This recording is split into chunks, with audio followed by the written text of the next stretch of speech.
Hi guys, it's Patricia. It's about 4:45 in the morning. I know I'm keeping really irregular hours here. Here I'm leaning against this painting. I think this is a Bateman. The eagle. Look at this. I'm sure it's a Bateman. I think, let me see. I can't read it in this light. Maybe it's not a Bateman. I used to collect Bateman, and yeah, I was quite the collector at one time. And then when I got rid of my ex-husband, my second ex-husband, of course he came after the things that, you know, I loved, which were my art collection. And anyway, whatever the case may be, I don't know, at the time it just wasn't worth the jail time. It was like, take whatever the F you want from me. You know, you've already, then years later when I run into him and he's just like the half the man that he used to be in size, and he was just this less. And I said, yeah, I still, you know, think about those limited edition prints that we collected. And oh yeah, he says, I had to sell those a few years back when I was short of money. And I just thought, yeah, of course you did. And it just made everything that happened after that just much more ring. Oh, and hey, look, I'm not one to brag, but I got to put another log on there now before I would lose that height there. Yeah, I build fires. I nurse my kids. I get my period. I slough off part of my body on a monthly basis. What do you do for a living? Yeah, and anyway, the reason why I'm doing this tonight is I figure I'm gonna go down. I'm in for sunrise at the beach here. Every day we've gone to Rathtrevor. We'll go to Rathtrevor again today. And I'm going to go later in the day because I want the tide to be in more, because I want you to see what it's like when it's higher tide. It's really quite spectacular. And I don't know why I feel such an affinity with that beach. I guess because it is so wild and free. And maybe I like to think that I'm so wild and free. Yeah, so wild. Oh, and look at all the soot. My robe, my naked beneath my robe is covered in soot, which is a badge of honor as far as I'm concerned. So one thing that I've been remiss in doing, oh, and I've got this sore throat, which more has to do with other issues, like, you know, I have an eating disorder, hello, on top of everything else I have. I know it's not fun, and yes, I've lost weight, and whatever. Just sit here and drink my, yeah, it's 4:45 in the morning. What was Parkinson drinking? A blueberry tea. Yeah, of course, you know. So anyway, the point is, I'm still obsessed with this Lego, you guys. I can't get enough of this Lego. I can't wait to get home. Look at that. I just can't wait to get home and do this. It's just fascinating to me. See, look at the little details in the flowers and everything. You know, and so I bought a set for myself to save, and also, whatever, never mind. Okay, well, the reason I'm here, other than to brag about that I'm a fire maker and a love maker and a, you know, a party planner and, you know, what else? I don't know, fellatio expert. Sorry, I'm just putting that out there to all the single men that may be watching this right now. Actually, no, never mind.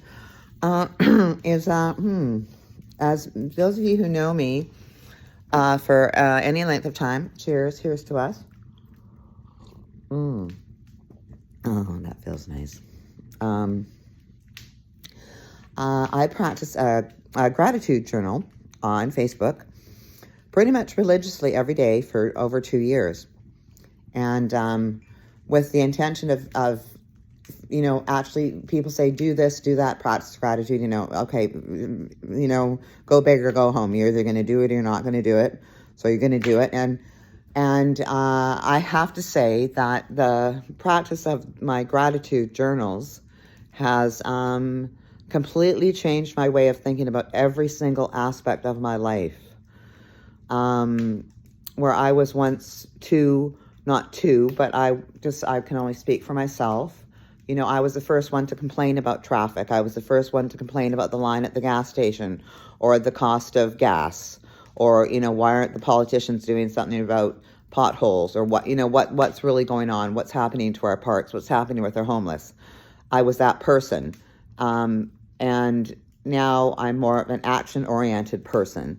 And the practice of gratitude and to live a life in service of others has brought me to such an incredible state of, and sometimes I honestly feel like a euphoric high at the blessings that I have. Like when I pulled into the complex here, the Qualicum name for the little cul-de-sac of cabins where I'm in is called Protection.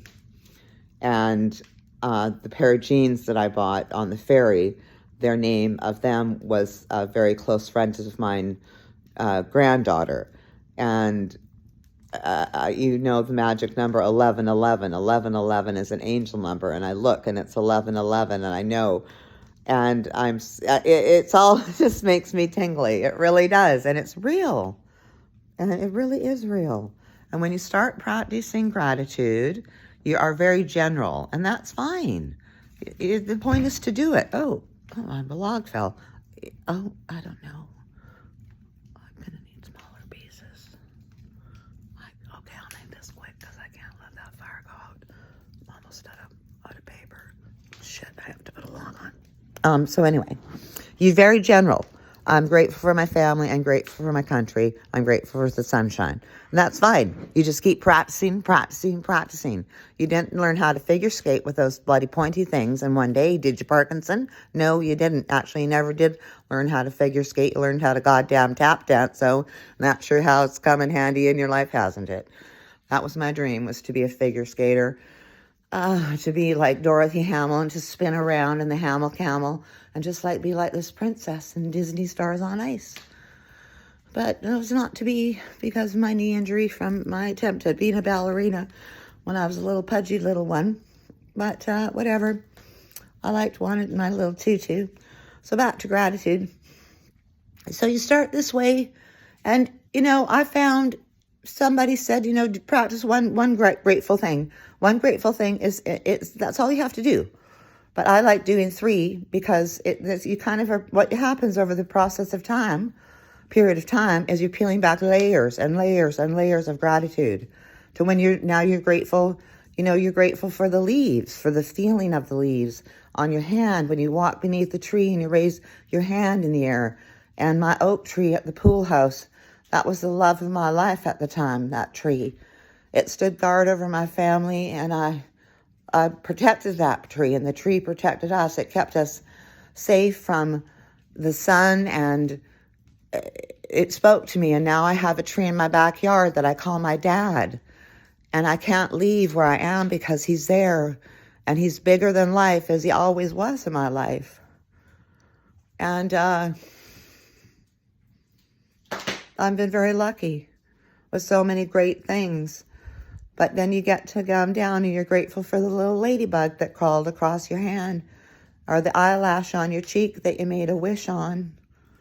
And all of these little things, they just peel back the layers of happiness in your life to the point where there's no point in complaining about anything because it's not going to change anything.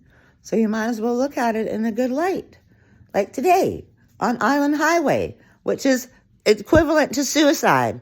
And I'm a survivor, okay? I know what I'm talking about here.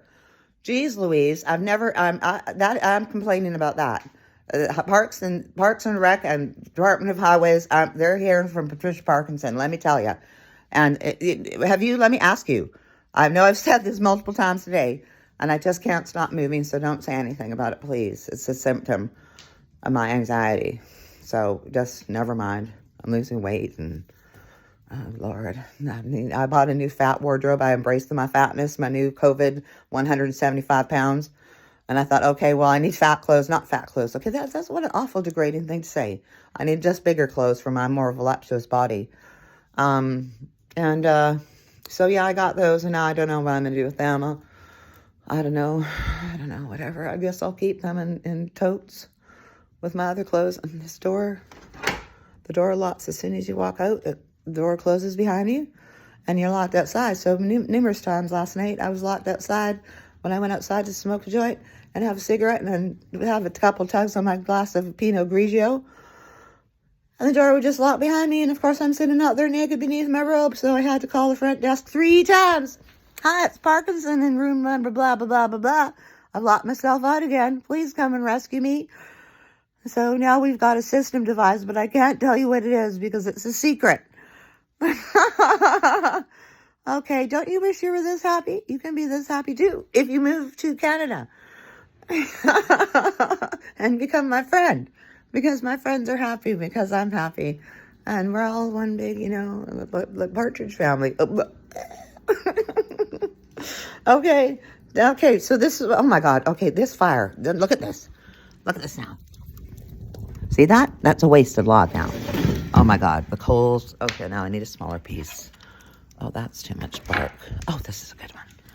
Oh, no, it's too thick. Okay, no.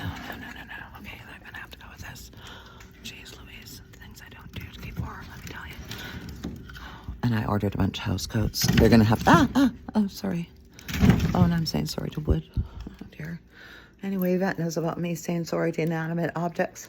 I love you today. Be grateful for your toenails. Why the heck not? Yeah, I don't have them for no reason. I love you. Good night.